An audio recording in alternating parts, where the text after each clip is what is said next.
একটি ছোট্ট গ্রামে এক দরিদ্র পরিবার বাস করত। পরিবারে ছিল বাবা মা আর তাদের একমাত্র ছেলে, যার নাম ছিল আমান। আমানের বাবা প্রতিদিন খেটে খাওয়া মানুষ ছিলেন, খুব কষ্ট করে সামান্য আয় করতেন।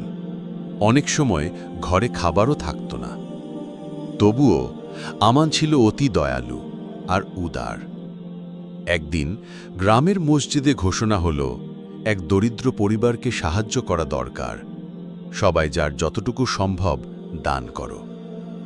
আমান তখনও ছোট্ট ছেলে, তার নিজের কাছে কোনো টাকা ছিল না, কিন্তু তার কাছে একটি জিনিস ছিল যেটা সে অনেক ভালোবাসত, একটি ছোট্ট কাঠের খেলনা।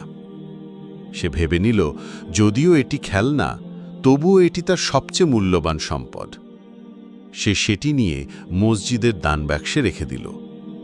মানুষ অবাক হল, আমান, তুমি তোমার প্রিয় জিনিসটাই দান করলে?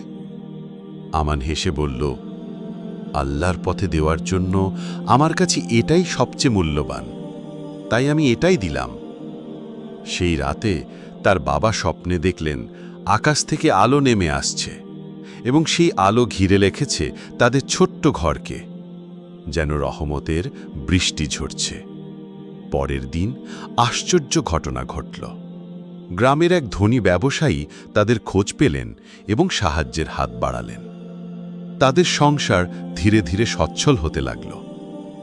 শিক্ষণীয় কথা, আল্লাহর পথে দান বড় জিনিস দিয়ে হয় না, বরং আন্তরিকতা দিয়েই হয়। যার কাছে সামান্য আছে, সে যদি আন্তরিকভাবে দেয়, আল্লাহ তার পুরস্কার অনেক বড় করে দেন।